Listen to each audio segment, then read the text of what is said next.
جئنا إلى الدنيا كي ندعو إلى الله لننشر الخير في الكون الذي حار ونرسل العطر من روض الهدى الزاهي ويشرق السلم أنوارا وأنوارا. الحمد لله نحمده ونستعينه ونستغفره ونؤمن به ونتوكل عليه ونعوذ بالله من شرور أنفسنا ومن سيئات أعمالنا من يهده الله فلا مضل له ومن يضلل فلا هادي له ونشهد أن لا إله إلا الله وحده لا شريك له ونشهد أن سيدنا ونبينا وحبيبنا وشفيعنا وسندنا ومولانا محمدا عبده ورسوله أما بعد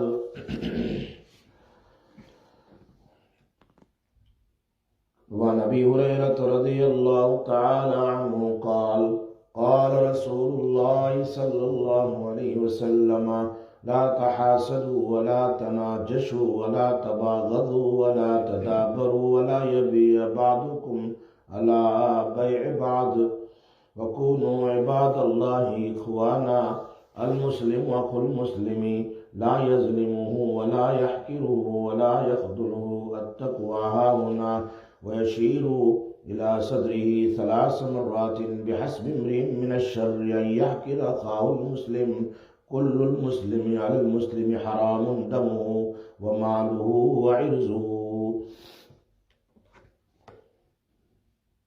صدق اللہ العلی العظیم.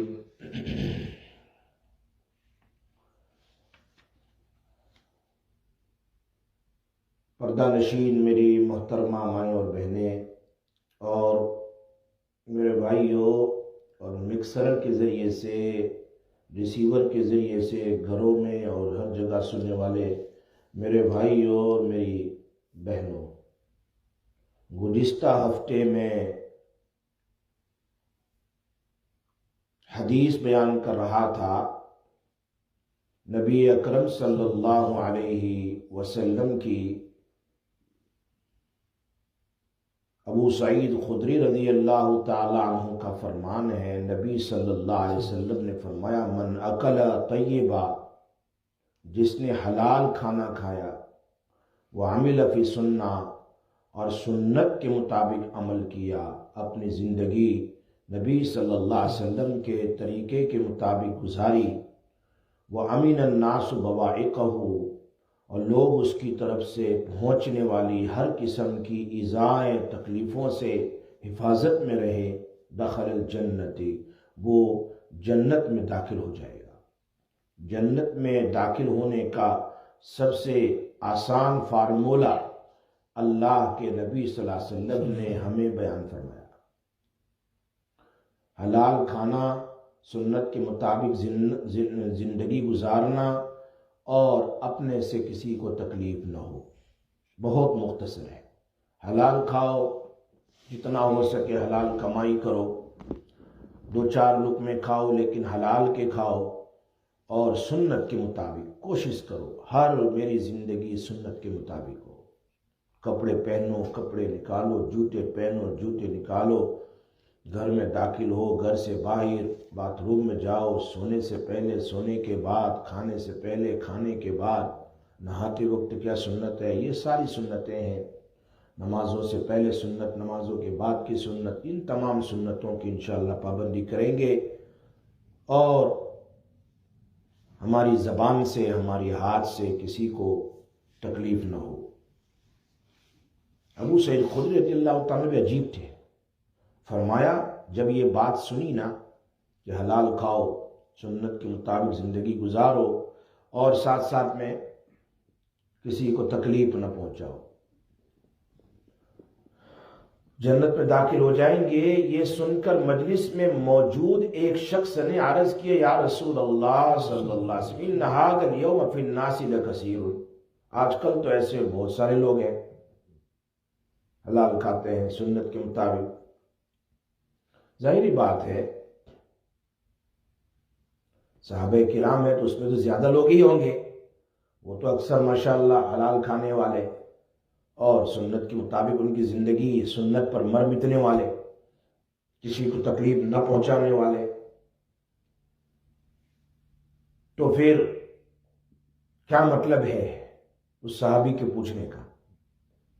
تو اس کا جواب کہ اس صحابی نے عرض کیا اس لیے کہ آپ نے جو یہ 3 باتیں ارشاد فرمائی، ایسے لوگ جن میں یہ تینوں باتیں پائی جاتی ہے اس وقت بہت سارے ہیں۔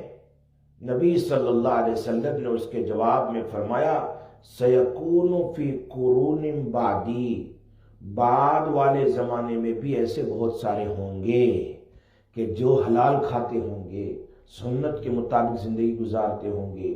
ہمارے زمانے میں تو میں موجود ہوں، یعنی نبی موجود ہے اس لیے زیادہ ہے، بعد میں نبی چلے جائیں گے پھر بھی ایسے بہت سارے ہوں گے جو حلال کھائیں گے، سنت کے مطابق زندگی گزاریں گے، اپنے سے اس کسی کو تکلیف نہ ہو۔ ایسی زندگی اتنے زیادہ تعداد میں نہ ہو جتنے ابھی ہے، لیکن بہت ہوں گے۔ تو سب سے پہلے ہمیں یہ بات سمجھ لینے کی ضرورت ہے کہ ایک مومن کی قدر و قیمت اللہ کی نگاہ میں کتنی ہے، نبی صلی اللہ علیہ وسلم کی نگاہ میں کتنی ہے، تب پتہ چلے گا کہ ایک مومن کتنا قیمتی ہے، چاہے وہ کیسا ہی ہو، چاہے وہ عمل نہ کرتا ہو، چاہے وہ شرابی ہو، چاہے وہ زانی ہو، کتنا ہی گنہگار ہو، لیکن ایمان والا ہے، اس کے پاس کلمہ ہے، اس کی قدر و قیمت اللہ کی نگاہ میں اور نبی صلی اللہ علیہ وسلم کی نگاہ میں کتنی ہے، چاہے وہ عورت ہی کیوں نہ ہو، چاہے وہ غریب ہی کیوں نہ ہو، لیکن ایمان اس کے سینے میں ہے۔ میرے اور آپ کے سینے میں کلمہ ہے کہ نہیں؟ اشہد ان لا الہ الا اللہ و اشہد ان محمد رسول ہے۔ تو اس پر میں نے گزشتہ ہفتے جو واقعہ بیان کیا تھا، ابن ماجہ شریف کی حدیث بیان کی تھی کہ عبداللہ ابن عمرو بن العاص رضی اللہ تعالی عنہ نے فرمایا کہ میں نے دیکھا نبی صلی اللہ علیہ وسلم کعبہ کا طواف کر رہے ہیں، یاد ہے وہ حدیث؟ کعبہ کا کیا کر رہے ہیں؟ طواف کر رہے ہیں، اور کعبہ کا طواف کرتے ہوئے ایک دوسرے طواف میں چکر میں آپ کیا ہو گئے؟ کھڑے ہو گئے۔ He stood up and he was looking at the Kaaba. کرتے ہوئے حضور صلی اللہ علیہ وسلم کعبہ سے بات کر رہے ہیں، کعبہ سے خطاب ہے، اور اس کو خطاب کرتے ہوئے ارشاد فرماتے ہیں کہ ما اطیب کی و اطیب ریح کی و ما اعظم کی و اعظم حرمت کی والذی نفس محمد صلی اللہ علیہ وسلم بیدہ لحرمت المؤمن اعظم عند اللہ حرمت من مالہ و دمہ وَإِن نَّظُنُّ بِهِ إِلَّا خَيْرًا۔ یہ حدیث ہے، یہ اللہ کے نبی صلی اللہ علیہ وسلم کس کو کہہ رہے ہیں؟ کعبہ سے کہہ رہے ہیں۔ ایک کعبہ جاتے ہیں، کتنے تڑپ رہے ہیں کعبہ کو دیکھنے کے لیے، تڑپ رہے کیا نہیں؟ گئے ہی نہیں کافی ٹائم سے، کعبہ ہے، اللہ کو دیکھنا، اللہ کے گھر کو دیکھنا، جانا جانا جانا۔ لیکن حدیث سنو، اللہ کے نبی کیا کہہ رہے ہیں؟ اے کعبہ، تو کیسا پاکیزہ ہے، تو کیسا خوشبودار ہے، تیری خوشبو، اور تو کیسا عظمت والا ہے۔ کعبہ کی عظمت تو کیا پوچھنا، دیکھتے ہی گناہ معاف، کیسا عظمت والا تیرا درجہ ہے۔ لیکن کیا فرما رہے اللہ کے نبی؟ قسم ہے، قسم کھا ہے، لیکن قسم ہے اس ذات کی جس کے قبضے میں محمد صلی اللہ علیہ وسلم کی جان ہے، کہ ایک مومن کی عظمت، ایک مومن کا مرتبہ، ایک مومن کی قدر اور ایک مومن کی بڑائی اللہ کے نگاہ میں کعبہ تجھ سے بڑھ کر ہے۔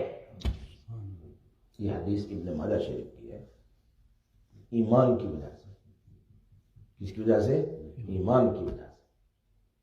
اس کی جان بھی، اس کا مال بھی، اس کی عزت بھی، اس کی آبرو بھی۔ یہ حدیث نمبر 3934 ابن ماجہ شریف میں ہے۔ اللہ کے نبی صلی اللہ علیہ وسلم کا فرمان ہے، بابو حرمت دم المؤمن و مالی، مومن کے خون اور مال کی عزت کیا ہے۔ اس میں یہ حدیث امام ابن ماجہ نے نقل فرمائی ہے۔ کسی بھی آدمی میں 3 چیزیں ہوتی ہے، یہاں 3 چیزیں بیان کی ہے، جیسے آج کی حدیث میں ہے،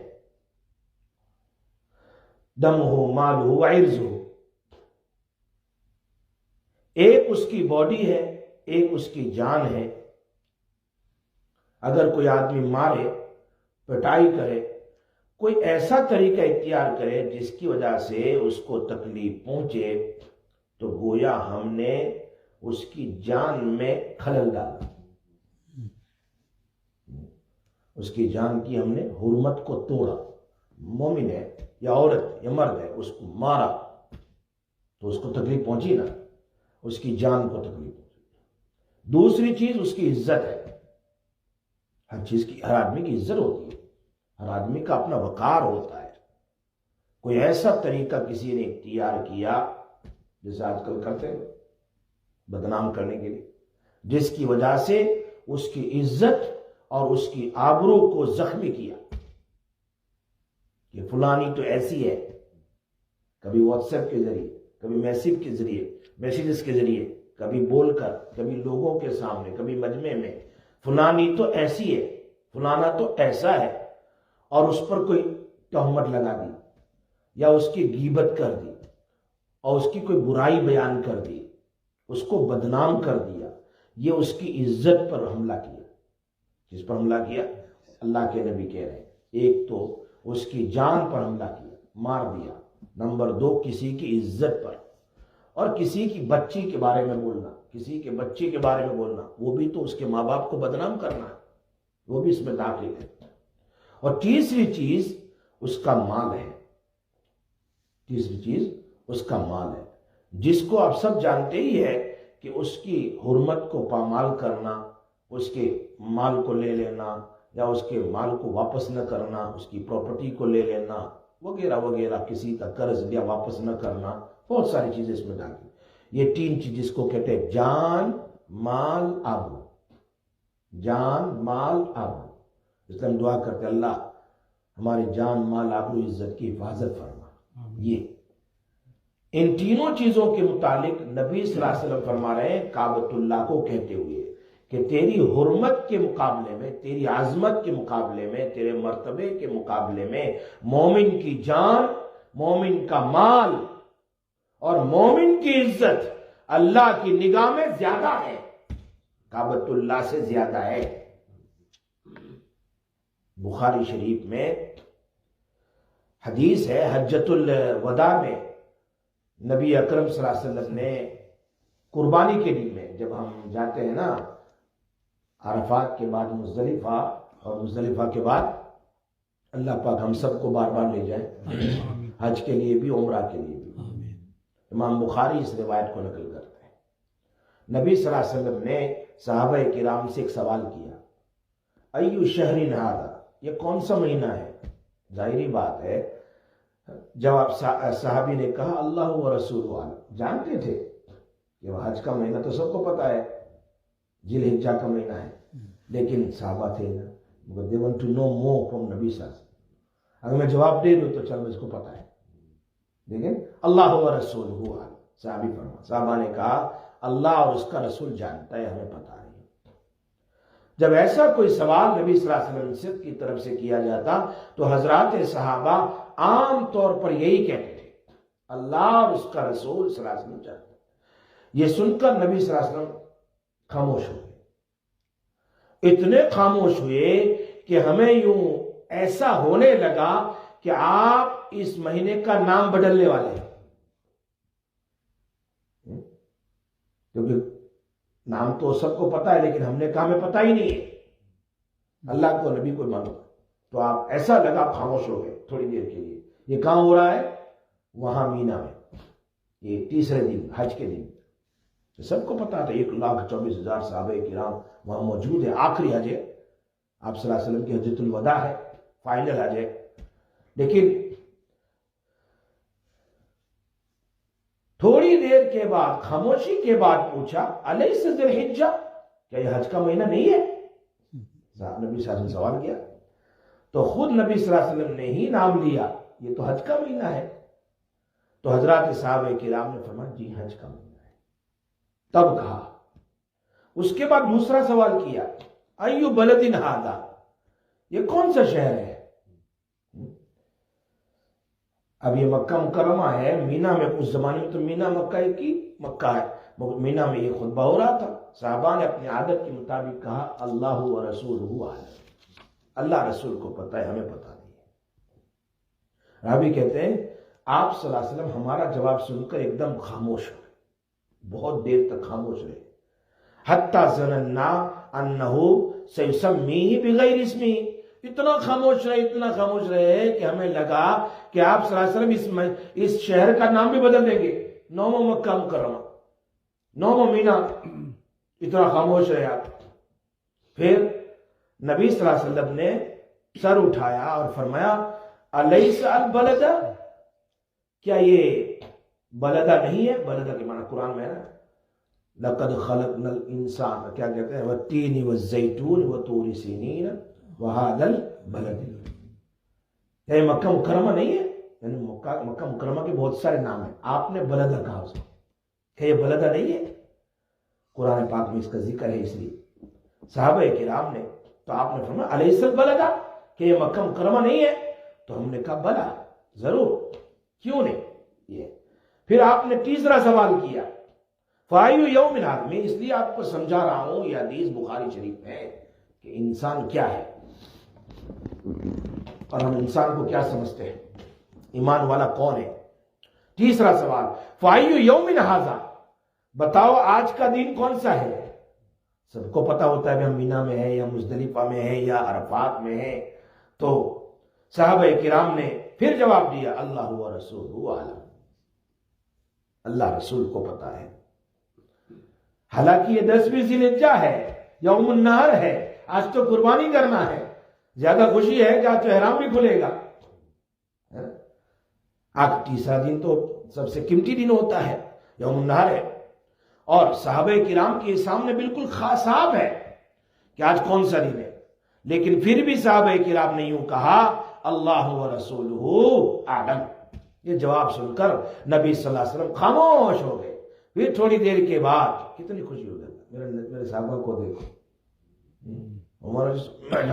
میں جانتا ہوں. کیا کہہ رہے ہیں؟ اللہ کے نبی فرما رہے ہیں الیس یوم النحر، آج 10ویں ذی الحجہ قربانی کا دن نہیں ہے؟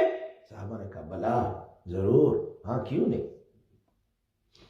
جی نبی صلی اللہ علیہ وسلم نے یہ 3 سوال کیے. یہ مہینہ کون سا ہے؟ چونکہ مہینہ بھی بہت عظمت والا ہے، حج کا مہینہ ہے. اور شہر کون سا ہے؟ مکہ مکرمہ ہے. اور دین کون سا ہے؟ احرام کی حالت میں سب ہے مینا میں. ابھی تو کنکری ماریں گے اور آپ کا خطبہ ہوگا. یہ تینوں سوالات کے ذریعے پورے مجمع جو تھا صحابہ کرام کا، سب کے دل و دماغ میں ایک چیز کو ڈالنا تھا. وہ چیز کیا ہے؟ وہ کیا چیز تھی جس کی وجہ سے اللہ کے نبی صلی اللہ علیہ وسلم نے یہ سوال کیا کہ یہ کون سا مہینہ ہے، یہ کون سا شہر ہے، یہ کون سا دین ہے. زمانے جاہلیت کے اندر عرب میں کیا ہوتا تھا؟ بد امنی، لوٹنگ، قتل کرنا ایک دوسرے کو، ایک ایک بات کے اوپر خاندان کے خاندان کو قتل کر دینا. کسی نے کسی کے مرغے کو مار دیا تو خاندان کے خاندان کو قتل کرتے تھے، وصیت کر کے جاتے تھے میرے بعد اتنے کو قتل کر دینا، اتنے کو قتل کر دینا. وہ تو ظاہری بات ہے، اس کی وجہ سے ہر ایک کی جان بھی محفوظ نہیں تھی اور مال بھی محفوظ نہیں تھا. ارے اس زمانے میں باپ کا انتقال ہو جاتا تو ماں کو وراثت کے طور پر تقسیم کیا جاتا، ماں بھی گویا مال ہوتی تھی. اس زمانے میں بخاری شریف میں ہے صحیح حدیث جلد ثانی میں کہ عورت کی عدت جو ہے 1 سال کی ہوتی تھی، ایک چھوٹے سے کمرے میں، نہ غسل کرنا، نہ وضو کرنا، نہ کپڑے بدلنا، نہ خوشبو لگانا، ایک ہی جوڑی کپڑے، اور پھر اتنی گرمی میں کچھ بھی باہر نہیں جا سکتی، اسی میں 1 سال تک بیٹھنا، اور 1 سال کسی کا شوہر انتقال کر جائے تو پہلے تو اس کو 1 سال اس کو عدت گزارنا۔ حدیث بخاری شریف میں ہے کہ 1 سال کے بعد اگر بکری کو لایا جائے، اور بکری کا بھی ذکر ہے، اپنے اونٹ کا بھی ذکر ہے، اونٹ کو لایا جائے یا کوئی درندے اڑتا ہوا پرندے کو وہاں لایا جائے اور وہ سونگھ لے اس عورت کی بدبو کو، 1 سال تک جو بدبو ہوتی ہے نا بدن کی، اس کو سونگے تو وہ اونٹ بھی وہاں مر جائے، وہ بکری بھی وہاں مر جائے، وہ پرندہ بھی وہاں مر جائے، ایسی حالت تھی۔ وہ جب سال پورا ہوتا اس کو اونٹنی پر بٹھایا جاتا، اس کے لیفٹ میں اس کے پاس اس کی تھیلی میں اتنے بکریوں کی مینگنیاں ہوتی تھی، اور وہ اس طرح بھر کے یا گائے کی مینگنیاں یا پھر اونٹ کی مینگنیاں ہو، اور وہ سب کو اس طرح ڈالتی تھی سب کے اوپر کہ بھائی دیکھو آج میری عدت پوری ہو گئی۔ پورے شہر میں گھماتے تھے اس کو۔ یہ عزت تھی کوئی عورت کی؟ عورتوں کی یہ عزت نہیں تھی۔ تو مال بھی محفوظ نہیں، عزت بھی محفوظ نہیں تھی۔ ہاں میں نے بتایا نا، ماں کو میرا جیسے مال تقسیم ہوتا ہے نا، ماں کو تقسیم کون بیٹا لے گا؟ چھوٹے چھوٹے بچوں کے قتل کرنا، نہ جان محفوظ نہ مال محفوظ۔ قافلہ لوٹتے تھے نا، اسی لیے تو یہ کتنے غلام بکے گئے۔ یوسف علیہ السلام کا دیکھو، کوئی چھوٹا بچہ اٹھا کے لے جاتے رہے، بیچ دیتے تھے، وہ غلام بن گیا پوری زندگی۔ کون کسی کو کیا پتا ہے کہاں سے کہاں لے جاتے تھے، کتنے بھی کرتے تھے اور بچوں کو غلام بنا کر بیچتے تھے اور وہ پیسے کھاتے تھے۔ ان ساری برائیوں کے باوجود ایک بات تھی ان کے اندر میں، مکہ والوں میں، کہ وہ دین ابراہیمی کا بڑا اہتمام کرتے تھے۔ ابراہیم علیہ السلام کا جو چونکہ ابراہیم علیہ السلام نے کعبہ بنایا تھا نا، اس لیے ان میں ایک کام یہ تھا عرب کے کافروں میں، عرب کے لوگوں میں، کہ جو 4 مہینے ہوتے تھے نا، 4 مہینے، رجب، ذی قعدہ، ایک تو ذی قعدہ حج کا مہینہ، اور ایک اس کے بعد ذی الحجہ دوسرا مہینہ، اس کے بعد محرم، یہ تینوں تو ایک ساتھ ہے، ذی قعدہ، ذی الحجہ، محرم، اور اس کے بعد رجب۔ یہ 3 مہینوں کا یہ بہت احترام کرتے تھے۔ جب سے اللہ نے آسمان و زمین کو پیدا کیا، 12 مہینے بنائے، ان 12 مہینوں میں اللہ نے 4 مہینے کو محترم رسپیکٹ والا بنایا۔ ان مہینوں کا عرب کے اندر میں اتنا زیادہ لحاظ کیا جاتا تھا کہ وہ ان مہینے میں کسی کو مارتے نہیں تھے۔ اگر ان مہینوں میں کوئی دشمن مل جاتا تو نہ ان کے اوپر ہاتھ مارتے تھے، نہ ان کی جان پر حملہ، نہ اس کی عزت پر حملہ، نہ اس کے مال پر حملہ کرتے تھے۔ کافر لوگ اتنا احترام کرتے تھے، اگر ان کو ان کے باپ کے قاتل کا بھی اس مہینے میں مل جائے کہ میرا باپ کا قاتل ہے، اس کو بھی وہ ہاتھ نہیں لگاتے تھے۔ نہیں، حرمت والا مہینہ ہے، اندازہ تو کرو، یہ حرمت والے مہینے میں ہمیں تو پورا سال گزر جاتا ہے، پتہ ہی نہیں ہوتا ہے کہ حرمت والا مہینے کون سے۔ ابھی کچھ نہیں کروں گا، یہ مہینہ گزر جائے گا بعد میں، ابھی کچھ نہیں۔ اتنا زیادہ احترام تھا۔ تو یہی حال حرم کا تھا کہ حرم مکہ مکرمہ کے آس پاس، جس کو حرم کہتے ہیں، یہ عزیزیہ بھی حرم میں، یہ پورا حرم کے اندر میں۔ حرم صرف وہ طواف کرے وہی نہیں ہے، حرم تو بہت لمبا ہے۔ حرم جہاں جہاں تک اس کی، جیسے مسجد عائشہ ہے، مسجد عائشہ ہی حرم سے باہر ہے، تو مسجد عائشہ سے پہلے تک حرم ہے، یہ سارا حرم ہے۔ وہ جہاں کہیں آپ حرم میں نماز پڑھو، 1 لاکھ نماز کا ثواب۔ صرف یہ نہیں ہے کہ کعبہ میں پڑھو، ہمیشہ یاد رکھو، آپ عزیزیہ حرم میں ہیں تو عزیزیہ میں کوئی مسجد میں نماز پڑھو تو علماء فرماتے ہیں حرم میں نماز کا ثواب 1 لاکھ کے برابر ہے۔ بات سمجھ میں آ رہی؟ ہاں، ایک انسان کی کیفیت الگ ہوتی ہے مطاف میں اور دوسری جگہ حرم میں، چونکہ کعبہ سامنے ہے، کیفیت الگ ہے لیکن ثواب سیم ہے حرم کا۔ جب حج یا عمرہ کے لیے وہاں جاتے تو جدہ سے مکہ مکرمہ کے نکلتے ہیں نا، تو وہاں ایک بریج آتی ہے قرآن کی شکل میں، ایسے قرآن جیسا بنایا ہے، تو قرآن کی جو برج ہے یہاں سے حدود حرم شروع ہو جاتا ہے، یہاں سے حرم شروع ہو جاتا ہے۔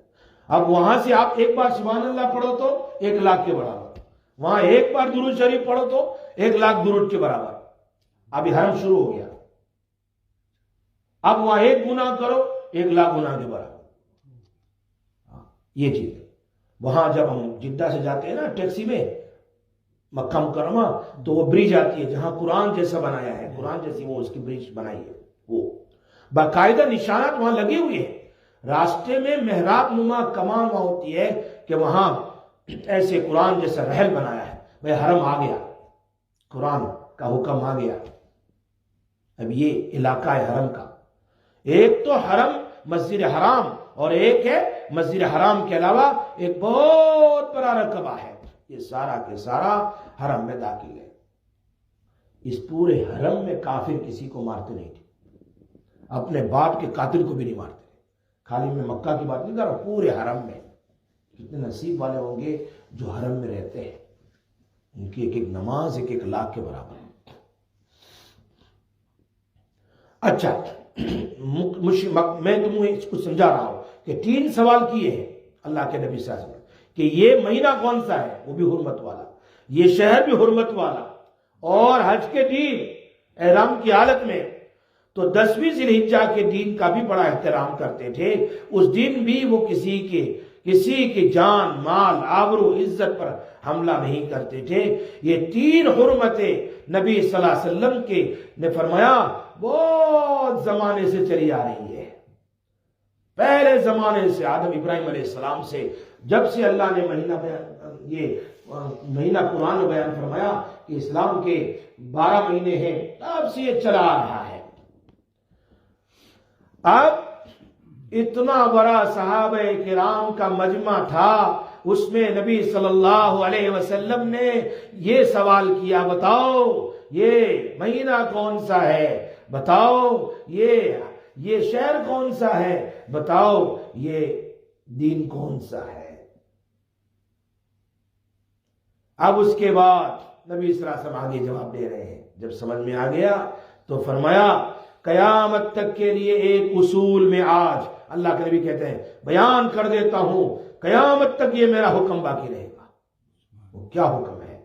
دماءکم اموالکم واعراضکم، وہی 3 باتیں، جان مال عزت ایک دوسرے کی، صرف صحابہ کے لیے نہیں تھا، یہ قیامت تک کے لیے اصول ہے۔ عزت آبرو اور جان اور مال بینکم حرام، ایک دوسرے کا تم پر کیا ہے؟ حرام ہے۔ کیسے حرام؟ کا حرمت یومکم ھذا، جیسے آج یوم النحر کا دین ہے، اس میں حرام ہے قتل کرنا، مارنا، بے عزتی کرنا۔ جی تیسرا دن حج ختم ہو رہی ہے تو کتنے لڑتے ہیں یوم النحر میں؟ مینا میں لڑتے کہ نہیں لڑتے؟ لڑتے ہیں، کسی کا یہ لے لیتے ہیں، کسی کا ادھر سے کھانا چوری کر لیتے ہیں، اس کا دیگ چوری کر لی، کسی کا پیلو چوری کر لیا، کسی کا کیا چوری کر لی۔ اور اللہ کے نبی کیا ہے کہ حرمت یومکم ھذا، جیسے آج کے دن کسی کی عزت کا لوٹنا، کسی کی جان مال آبرو عزت جیسے آج حرام ہے، ایسے قیامت تک پوری دنیا میں مسلمانوں کی جان مال آبرو دوسرے کے لیے حرام ہے۔ صرف حرم شریف میں نہیں، اس مہینے کی، اور کیا کہا؟ وَفِي شَهْرِكُمْ هَذَا، جیسے یوم ذی الحجہ کا مہینہ ہے یہ حرام ہے سب کے لیے، ایسے یہاں خون ریزی کرنا مکہ میں حرام ہے، ایسے پوری دنیا میں ایک مسلمان دوسرے مسلمان کے لیے اس بے عزتی کرنا، جان مال آبرو وغیرہ کی بے عزتی کرنا، تکلیف پہنچانا، یہ حرام ہے۔ اندازہ کرو اب آج کیا ہو رہا ہے۔ ایک مسلمان کو دیکھو، اگر کوئی کعبہ توڑے تو ہم پاگل ہو جائیں گے، اس نے کعبہ توڑا، اور ایک مسلمان کی بے عزتی کی اس کو کوئی پتہ نہیں اس کا۔ حالانکہ اللہ کے نبی مومن کا مرتبہ کیا دے رہے ہیں؟ کعبہ سے بھی اللہ کی نگاہ میں زیادہ ہے۔ گویا نبی صلی اللہ علیہ وسلم نے، یہ بخاری شریف کی حدیث ہے، بیان فرما کر کے ہر مومن مرد، ہر مومن عورتیں، ہر مسلمان مرد اور ہر مسلمان عورتوں کے لیے 3 حقوق بیان کیے کہ دنیا میں دنیا کا کوئی بھی مسلمان ہو، دنیا میں کوئی بھی مومن ہو، چاہے وہ مکہ مکرمہ میں نہیں ہے بلکہ کہاں پر ہے؟ ہندوستان میں رہتا ہے، یو کے میں رہتا ہے، یو ایس میں رہتا ہے، جہاں کہیں رہتا ہے، چاہے وہ حرمت والا مہینہ نہ ہو، چاہے وہ حرمت والا شہر نہ ہو، چاہے وہ ذوالحجہ کا وہ قربانی کا دین نہ ہو، پھر بھی وہ ایک دوسرے کے لیے پوری دنیا میں اس کی جان بھی، اس کا مال بھی، اس کی عزت کا بھی احترام کرنا ضروری ہے، ورنہ پھر یہ کیا ہو جائے گا؟ حرام ہے یہ چیز۔ اسی طرح ہمارے اس حدیث کی تحت میں فرماتے ہیں غیبت کو دیکھو، بہتان کو دیکھو، تان و تشنیع کو دیکھو۔ ہم ماہروں نے تانوں نے وہ اس کو بھی خوشی سے بیان کرتے ہیں، جسے خوشی سے بیان کرتے ہیں۔ غیبت بھی حدیث میں نبی صلی اللہ علیہ وسلم نے کیا فرمایا؟ اللہ کے رسول صلی اللہ علیہ وسلم غیبت کیا ہے؟ صحابہ نے پوچھا غیبت کیا ہے؟ نبی صلی اللہ علیہ وسلم نے فرمایا ذکر کا اخاک بما یکرہ، بھائی کے پیچھے ایسی بات کرنا جو اس کو ناپسند ہو، کسی کے بھائی کے پیچھے ایسی بات بیان کرنا جو اس کو کیا ہو؟ ناپسند۔ بہتان کیا ہے؟ ارائیت ان کان فیہ معقول، اور اس میں وہ چیز ہے تو، فرمایا اگر وہ بات اس میں موجود ہو، جیسے کہ وہ چور ہے، واقعات وہ چور ہے، وہ شرابی ہے، واقعات وہ شرابی ہے، وہ چوری کرتا ہے، اب اس کی غیر حاضری میں کسی کو کہو یہ چور ہے، دیکھو یہ چور ہے، یہ ہو گئی غیبت۔ یہ کیا ہو گئی؟ غیبت۔ تو غیر حاضری میں صحابی کہہ رہے ہیں اگر اس کی غیر حاضری میں یوں کہوں یہ چور ہے، اس کو پتہ نہیں ہے، وہ تو جا رہا ہے یہ شرابی ہے، یہ ڈرگی ہے، تو فرمایا یہ کیا ہے؟ تو نبی صلی اللہ علیہ وسلم نے فرمایا یہی تو غیبت ہے، یہی تو غیبت ہے کہ تو نے اس کے پیچھے اب تو اس کے سامنے جا کے اے چور، تو اس کو برا لگے گا، یہ غیبت ہے۔ اور پھر آگے فرمایا ان کان فیہ ما تقول فقد اکتمتہ، اگر وہ چیز جو تو کہہ رہا ہے اگر اس میں وہ عیب ہے تبھی تو وہ غیبت ہے، اگر اس میں وہ عیب نہیں ہے، اس نے توبہ کر لی ہے چوری سے، شراب سے، پھر بھی تو اس کو شرابی کہہ رہا ہے، پھر بھی تو اس کو چور کہہ رہا ہے، تو یہ ہے اکیوز، یہ ہے بہتان۔ ہمیں کیا معلوم اس نے توبہ کی؟ ہم کیسے کہہ سکتے اس کو؟ یہ ہے بہتان۔ اور یہ گناہ تو رات دن چل رہے ہیں ہمارے اندر میں، نہیں چل رہے، رات دن ہے، ہم جان مال آبرو عزت کو لوٹ رہے ہیں۔ اللہ تعالیٰ ہماری حفاظت فرمائے۔ اسی طرح تانا دینا، چلو اس کو بھی سمجھ لو، اچھا تو میٹھا بہت کھا لیتے، تھوڑا کرو بھی کھا لیتے ہیں نا۔ ایک آدمی میں کوئی کمزوری ہے، یعنی ایک آدمی میں کوئی کمزوری ہے تو اس کو بیان کرنے کی 2 شکل ہے، یہ بات بہت کام کی بتا رہا ہوں۔ ایک آدمی کمزوری، کوئی اس میں کمزوری، کوئی عیب ہے، لیکن اس کے بیان کرنے کی 2 شکل۔ ایک شکل تو یہ ہے کہ ہم اس کی اس کمزوری کو دور کرنے کے لیے محبت سے، خیرخواہی سے اور درد کے ساتھ، ہمارے بھائی کے اندر یہ کمزوری ہے، میں اس میں اس کمزوری کو دیکھ نہیں سکتا، اس لیے اس کے اندر سے وہ کمزوری دور ہو جائے تو بہتر ہے، تو اس کو تنہائی میں لے جا کر کہیں کہ بھائی یہ غلط بات ہے، بھائی تم نماز پڑھتے ہو پھر بھی شراب پیتے ہو،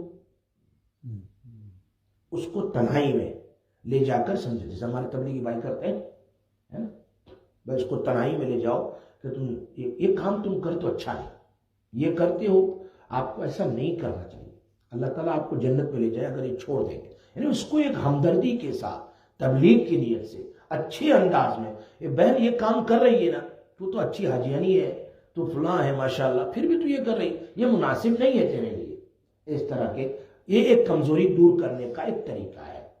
جیسے کسی کا بیٹا ہے، کوئی ایسی حرکت کر رہا ہے جو بری ہے، باپ اس کی اس حالت کو درست کرنے کے لیے کہ وہ ان چیزوں سے باز آ جائیں، تو حقیقی معنی میں پوری ہمدردی کے ساتھ، پوری خیرخواہی کے ساتھ یہ بات کہتا ہے کہ اس طرح ضروری ہے.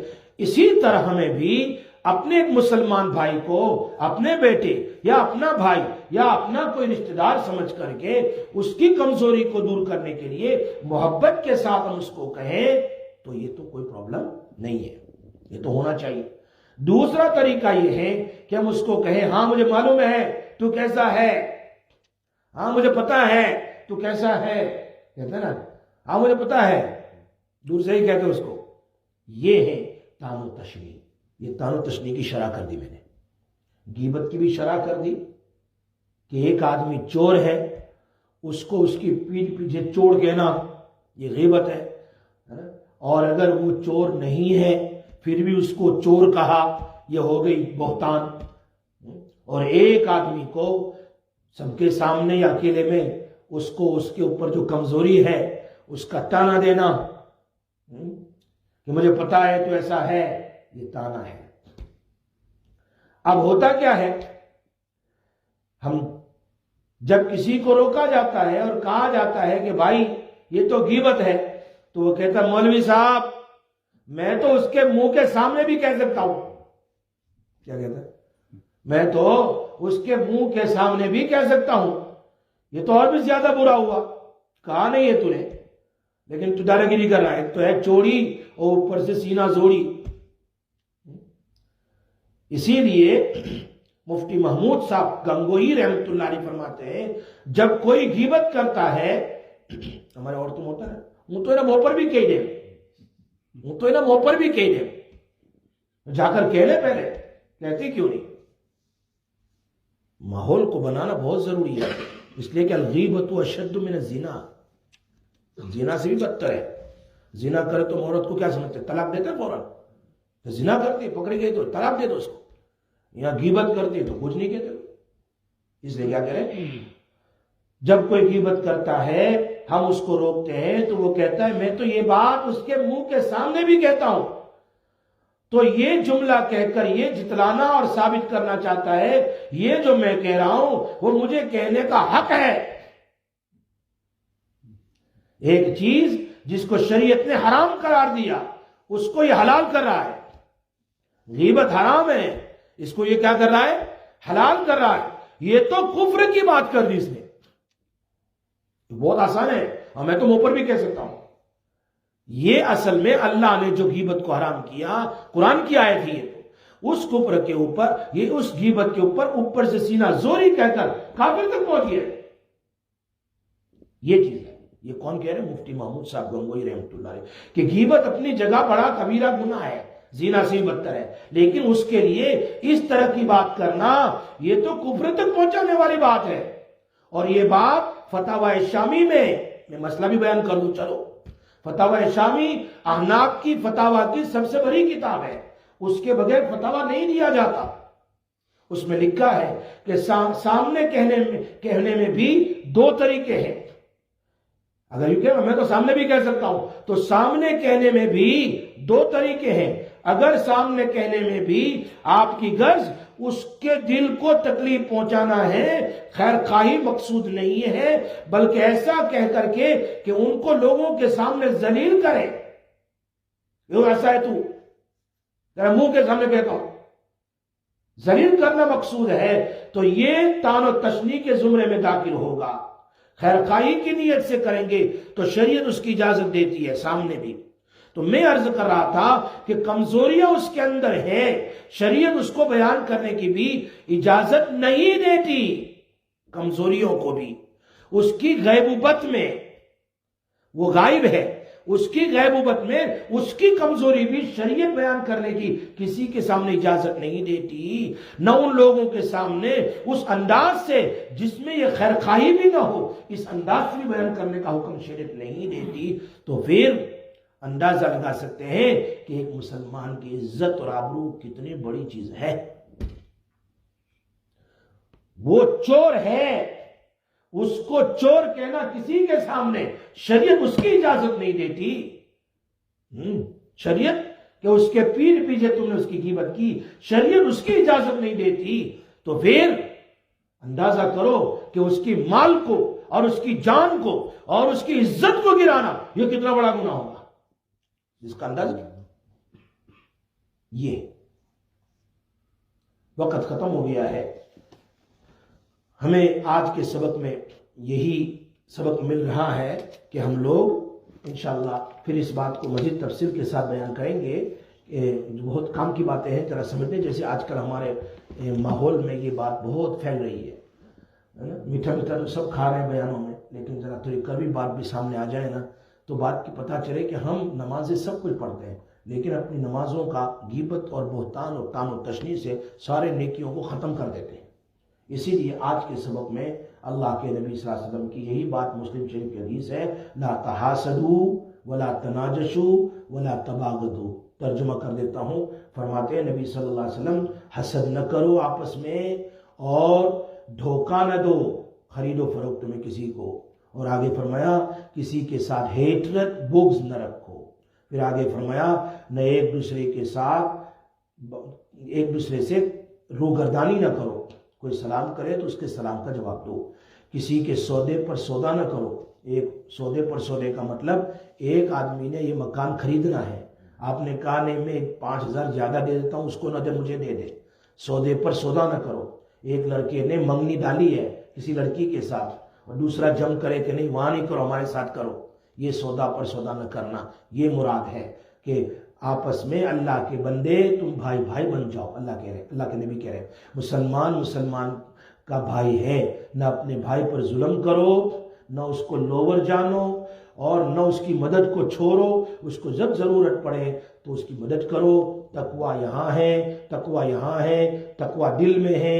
اور کسی آدمی کے برا ہونے کے لیے اتنا کافی ہے یہ آدمی مسلمان ہے لیکن اتنا خراب ہے کہ وہ دوسرے مسلمان کو لوور جانتا ہے. وہ آدمی سب سے خراب ہے.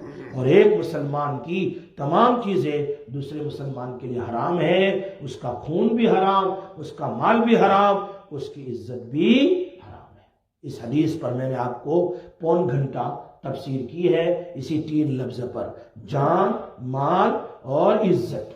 مسلمان کی کیا ہے، اس کی اللہ کی نگاہ میں کیا ویلیو ہے، اس پر میں نے آپ کو آج 45 منٹ اس کو سمجھایا ہے. انشاءاللہ کچھ باتیں اور بھی سمجھیں گے. اللہ پاک ہم سب کو عمل کی توفیق عطا فرمائے. وآخر دعوانا الحمدللہ رب العالمین. جزاک اللہ. آپ لوگ آتے ہیں سننے کے لیے دور دور سے، اللہ تعالیٰ آپ کا آنا قبول فرماوے. اور جتنے لوگ آتے ہیں درس میں شریک ہوتے ہیں، دیکھو زندگی گزر جائے گی، آج نہیں تو کل نہیں پرسوں کتنے لوگ دنیا سے چلے گئے، انتقال کر گئے. کچھ اچھے کام کر کے ہم چلے جائیں تو درس میں شریک ہو. انشاءاللہ درس کی ایک ایک منٹ کا آپ کو نبی صلی اللہ علیہ وسلم کی بات سننے کا اور آنے کا قدم قدم پر انشاءاللہ ثواب ملے گا. اللہم یا رب لک الحمد کما ینبغی لجلال وجہک ولعظیم سلطانک یا حنان یا منان یا دیان یا سلطان. اللہم صلی وسلم دائما ابدا علی حبیبک خیر الخلق کلہم. یا ربنا تقبل دعاءنا، یا ربنا تقبل دروسنا، یا ربنا تقبل مجالسنا یا ارحم الراحمین. یا اکرم الاکرمین. یا اللہ ہماری دعا قبول فرما. یا ارحم الراحمین ہماری دعا قبول فرما. یا حی یا قیوم یا ذا الجلال والاکرام ہماری اس مجلس کو قبول فرما.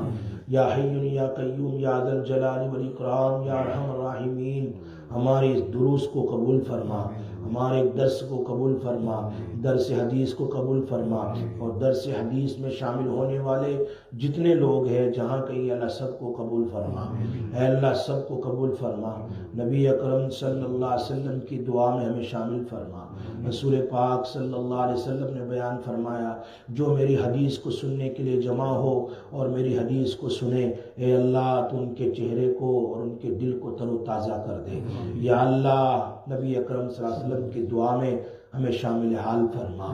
یا اللہ اس درس کی برکت سے ہمارے گناہوں کو معاف فرما، ہمارے آل و اولاد کے گناہوں کو معاف فرما. لوگوں کے دلوں میں تیرے پیارے حبیب صلی اللہ علیہ وسلم کی باتوں کی محبت ڈال دے، اے اللہ سنتوں کی محبت ڈال دے۔ نبی صلی اللہ علیہ وسلم پر جیسے صحابہ کرام جان دینے کے لیے تیار تھے، اللہ ہمیں بھی ایسی محبت نصیب فرما۔ اے اللہ پیارے حبیب صلی اللہ علیہ وسلم نے فرمایا جب تک تیرے دل میں ساری دنیا، تیرے ماں باپ، تیرے اولاد، تیرے مال، تیری دنیا اور ساری دنیا سے زیادہ میں محبوب نہ ہو جاؤں، وہاں تک تیرا ایمان کامل نہیں ہو سکتا۔ یا اللہ ہمارے ایمان کو کامل فرما، ہمارے دلوں میں نبی صلی اللہ علیہ وسلم کی سنتوں کی محبت پیدا فرما، نبی صلی اللہ علیہ وسلم کے طور طریقوں کی محبت پیدا فرما۔ یا اللہ نمازوں میں خشوع پیدا فرما، اے اللہ عبادتوں میں خشوع پیدا فرما۔ اے اللہ ایک مسلمان بھائی دوسرے مسلمان کا ہے، ایک مسلمان بہن دوسرے مسلمان کی بہن ہے، آپس میں ایک دوسرے کا احترام نصیب فرما۔ بڑے گناہ کیے ہیں غیبت کر کے، اے اللہ بہتان لگا کر کے، طعن و تشنیع کر کے ہم نے لوگوں کی عزتیں لوٹی ہے، لوگوں کی جان مال آبرو عزت پر حملہ کیا ہے۔ الہ العالمین اللہ تو معاف فرما دے، اللہ تو معاف فرما دے، اور جن کو ہم نے ستایا انہیں بھی معاف فرما دے، جن کو ہم نے ستایا انہیں بھی معاف فرما دے، ہمیں بھی معاف فرما دے، اور جن کی ہم نے برائی کی ہے، جن کی ہم نے غیبت کی ہے، وہ دنیا سے چلے گئے ہیں، قبر میں سو گئے ہیں، اے اللہ ان کی قبر کو نور سے بھر دے، ان کی مغفرت فرما دے، اے اللہ اور ہمیں بھی معاف کر دے۔ اے اللہ ہم نے تو حدیثوں میں پڑھا ہے کہ جب ماں باپ دنیا سے چلے جاتے ہیں اور بچوں سے ناراض ہوتے ہیں تو اگر بچے قبر پر جا کر ان کے لیے ایصال ثواب کرتے ہیں تو اللہ تو ایصال ثواب کی وجہ سے بچوں کو معاف کر دیتا ہے۔ اے اللہ ہم نے بھی بڑے گناہ کیے ہیں، لوگ دنیا سے جا چکے ہیں، الہ العالمین جن کے یہ غیبت کی ہو یا جن پر بہتان لگایا ہو یا جن پر طعن و تشنیع کیے ہو، اگر وہ دنیا سے چلے گئے اللہ ان کی مغفرت فرما اور ان کی سب کی ہماری مغفرت فرما۔ یا اللہ آئندہ ان گناہوں سے ہماری حفاظت فرما، آئندہ اس گناہوں سے ہماری حفاظت فرما۔ یا اللہ ہمیں اور ہماری آل اولاد کی سب کی حفاظت فرما۔ یا اکرم الاکرمین دور دور سے ہماری مائیں اور بہنیں آئی ہے، سب کا آنا قبول فرما، سب کا آنا قبول فرما، سب کا بیٹھنا قبول فرما، جو بھی بیمار ہو سب کو شفا عطا فرما۔ اے اللہ مرحومین مرحومات کی مغفرت فرما، ہمارے اساتذہ اور والدین کی مغفرت فرما۔ یا اللہ ہماری اولادوں کو آنکھوں کی ٹھنڈک بنا۔ اے اللہ العالمین جتنے لوگ بیمار جہاں کہیں بھی ہو سب کو شفا عطا فرما۔ اللہ جہاں جہاں لوگ سن رہے ہیں، یہاں مجلس میں بیٹھے ہوئے خاص طور پر اور گھروں میں ریسیور کے ذریعے اور اسی طرح مکسر کے ذریعے اللہ یا یوٹیوب کے ذریعے سے جہاں جہاں لوگ سن رہے ہیں سب کا سننا قبول فرما، سب کا درس میں شامل ہونا قبول فرما۔ وصلی اللہ تعالی علی سیدنا محمد وآلہ وصحبہ اجمعین برحمتک یا